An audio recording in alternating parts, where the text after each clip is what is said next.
I just been working, and it's like I haven't looked at like the internet or nothing. Like when something's going on like this, I don't really look at what's happening. I just kind of channel out. And I put it all together. When I first heard she passed away, I said, my God, somebody gave her a bad bag. Okay. Yes. I promise you, that was the first thing that came out of my mouth. And then I saw Ray J. And it all added up. She's dead. Ray J was the last person to see her alive. He let the dealer in, but she was sober, right? But he let the dealer in that gave her the shot. Leolah Brown, Bobby Brown's sister, has said on several occasions that she was beat. They saw her body. She didn't just die in a tub, like she was beat up.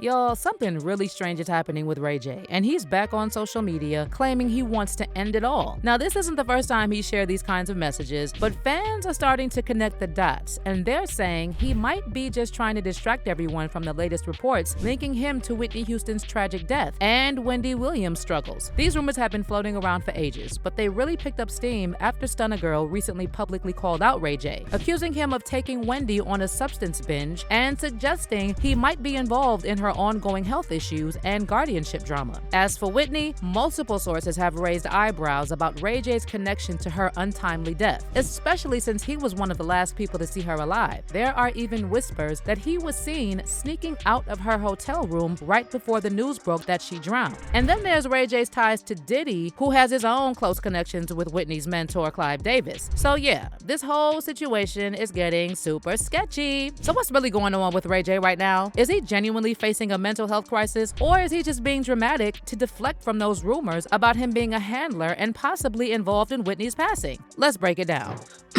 Like, you can't say too much because, actions speak louder than words, so I could say a bunch of stuff, but it's all about how you, treat people, how you act, how you respect people. So the rumor mill has been on fire lately with whispers that Ray J is a Hollywood handler who may have played a role in Whitney Houston's tragic death. Clive Davis might have used Ray J to tempt Whitney back into her old habits after she got out of rehab. To give you some context, right before Whitney's mysterious death in 2012, the gossip mills were buzzing about a supposed romance between her and Ray J. But here's the kicker. Some industry insiders spilled the tea saying Ray J wasn't her lover at all, but her supplier. And get this, there were even allegations that Clive Davis had Ray J in his pocket to push Whitney deeper into her addictions and stage her death to look like an accident. Just to paint the picture, Whitney tragically passed on February 11th, 2012, mere hours before she was supposed to wow everyone at Clive Davis's Grammy party at the Beverly Hilton Hotel. Now, the official tale says Whitney's assistant found her unresponsive in the bathtub face down. But the plot thickens, darling. Jaguar swooped in with claims that it was actually Brandy, Ray J's sister, who discovered Whitney, and that Ray J had slipped out of Whitney's room right before the whole tragic scene unfolded. That Whitney Houston was laying dead in a tub just a few feet away, and you're having the party anyway. Shaka Khan was angry. Brandy was distraught, and that was weird. Because why the hell did Ray J leave just before the dealer showed up? We know, did Ray J have something to do with that? Come on now, he was the last person with him. Let's just all I'm going to say is, everybody knew he was in that hotel with Whitney. A phone call was made to a drug dealer, even though Whitney had just gotten out of rehab. Ray J left, the dealer came in. The next person that come in is Brandy, and she find Brandy dead. And Clive says, Whitney would have wanted us to party on anyway. You must be out of your... Wow. They were rolling the dead body out of the hotel and celebrating. Like, you can't even say it was a repast because she hadn't even had an autopsy. And then after Whitney's daughter, Bobby Christina, died 3 years after her mom, also in a bathtub and under strange circumstances, Leolah Brown, Bobby Christina's aunt, came forward, claiming that both Whitney and Bobby Christina were murdered. And she questioned why Ray J was acting shady at the Beverly Hilton right before Whitney was found. Leolah went all out, calling Ray J a runner boy, and said, I am going to believe that Ray J, who Whitney told me she had no relationship with, he was, like she said, a runner boy. He was buying drugs for Whitney, for what I know, and giving her drugs. drugs. And then Leolah took it a step further, suggesting that Ray J might have been the one who gave Whitney a bad batch of a substance that led to her untimely death. I saw the news, and I'm sorry, please excuse me, I just have to come out and say this. Please.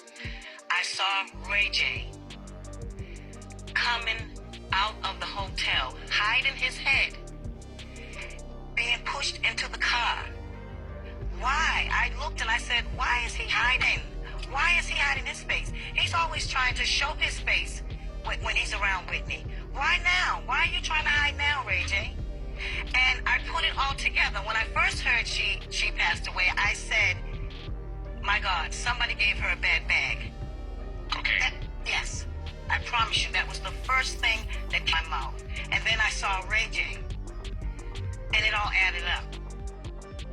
Now let me fill you in on the Clive Davis Diddy Ray J drama, because there is growing speculation that Ray J was the go-to man for Clive and Diddy whenever they needed to allegedly stage someone's OD. So while all the chaos was going down the night Whitney died, Clive Davis was partying in the very same hotel, completely aware that Whitney's lifeless body was just upstairs. She was doing 2 numbers in a mother's act. So I went in, and the first song she sang, I knew. Just a revelation. So she lit up your life. She lit up my life. She lit up the room. I knew that I had to sign her. I was there that historic night, that party that you throw every year, and the tragic day that she died. There were many. Why did you let the party go on? Of course, this is a personal thing. But the Grammys were the next night. You don't cancel.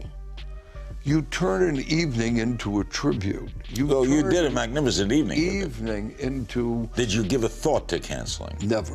You never thought? Never. Did you ever think... And the family did not want me to give a thought. Didn't? No.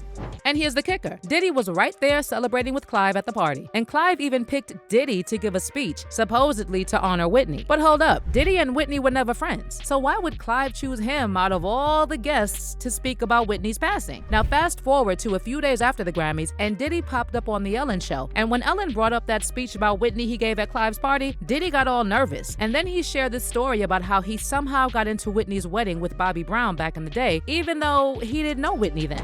I know that you were the first, one of the first ones at Clive's party to speak about Whitney's passing the other day. Yes. And that was, did you know her well? Yes, I did.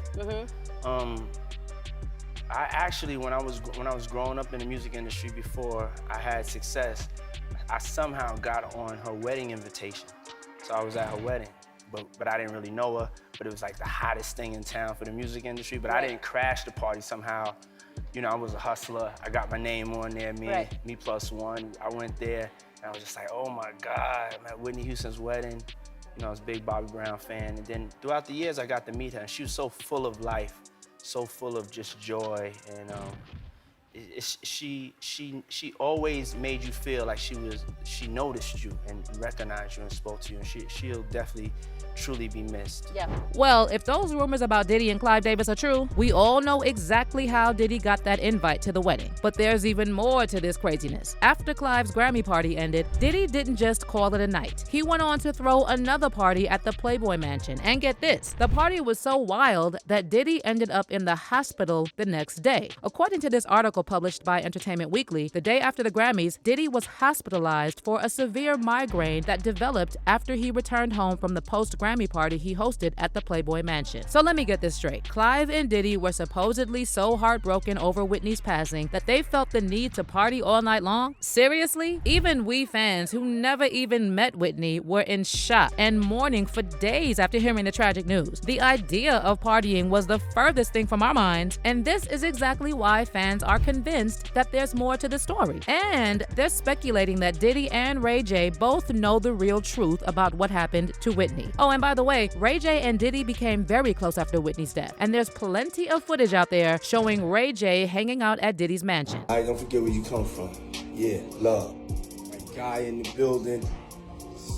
Hey yo, this guy right here, one of the hip hop entrepreneur, young legends. He's in my gang. He gets money. Yes, he does. But hold on, the plot just got even messier. So reports are now popping up suggesting that Diddy allegedly enlisted Ray J for yet another shady mission. This time, it was reportedly to silence Wendy Williams and keep her from spilling his secrets. And this adds a whole new twist to the story, fueling the rumors about Ray J being the go-to handler and supplier for all these shady industry figures. Because think about it, why is Ray J always hanging around these women who have substance issues and then they suddenly suffer an OD or pass away? And it's not just fans online who are gossiping about this. Rapper Stunner Girl recently dropped a major bombshell accusing Ray J of pushing substances on Wendy Williams and playing a part in her health struggles. Now, it's not clear what exactly sparked Stunner Girl to go after Ray J, although people on social media are saying she made other accusations about Ray a few weeks ago, right after she and her husband announced they were cutting business ties with him. So here's what Stunner wrote on her IG story. Instead of constantly being worried about me, Ray J needs to focus on what he did to Wendy Williams. She ain't been the same since you took her on that binge, gang. But that's not all. Wendy's best friend of 44 years, Regina Shell, also recently came forward, saying there's something very sketchy about Wendy's whole guardianship situation, and she alleged that Wendy has been forced into silence. Regina said, "Talking is Wendy's life. Her whole claim to fame is talking, and I don't think she would be this quiet unless she was forced to be quiet." Regina also said that the guardianship situation has a sinister vibe to it and added, "There's something about it that just doesn't feel right." But y'all, here's where it gets even crazier. Just days after Stunner Girl accused him of pushing substances on Wendy, and after fans started connecting the dots and speculating about his alleged connection to Whitney Houston's passing, Ray J took to Instagram to say he's at a breaking point, and he's even expressed that he's contemplating taking his own life. In his post, Ray J also mentioned the recent incident at the BET Awards when he got into an altercation with Zeus Network's CEO, Lemuel Plummer, and then wasn't allowed to go back to the ceremony. After the altercation, Ray J was seen shirtless and going off on some security guards outside the BET Awards at the Peacock Theater in downtown LA. So a day after the BET Awards, Ray hopped on IG to share this concerning message about accepting dirty money from someone and thinking about taking his own life. He wrote, "I'm really at a breaking point. To provide for my family and have generational wealth was always the plan. But money is evil and people are bad, and I can't take it anymore. These chain of reactions are stemming from being locked into a false reality, confused by this whole life. The ish that happened tonight to me at the awards today was hurtful. I'm working backstage and then I go to take a break in the back and BET wouldn't let me back in for some reason. I don't know who they didn't want me to see. It was weird." Ray J then continued talking about how his own perception of reality has pushed him to the point where he's thinking about ending it all. And then he also apologized to his sister Brandy, although he didn't clarify exactly what he was apologizing for. "I'm on my way out of the country. The ish that is happening is mind-blowing. It's making me suicidal and uncomfortable with the perception of reality. They paid me to shut up and I did. I feel bad and I hate myself for it. I don't want any more of your dirty money. And before or right after I die, I promise you, and the world can move on with what is real for me, no matter the consequences I have to face on the other side. I tried to do it for real last time. I'm sorry to myself and my sister. Sorry, Bran. I will make it right. I won't let them get away with it. I told the people close to me that I felt like something is about to happen. F it. I said it." Now, most media outlets reported on Ray J's IG story by implying he had some sort of breakdown after that BET incident. But fans are speculating that both the incident and the message about supposedly thinking about ending his life are just a distraction from those rumors that he was involved in Whitney's death and Wendy Williams' guardianship. Because the timing of all this is definitely suspicious. Plus, this is not the first time Ray shared this type of message, alluding to having dark thoughts about ending his own life. One fan said, "I don't believe he is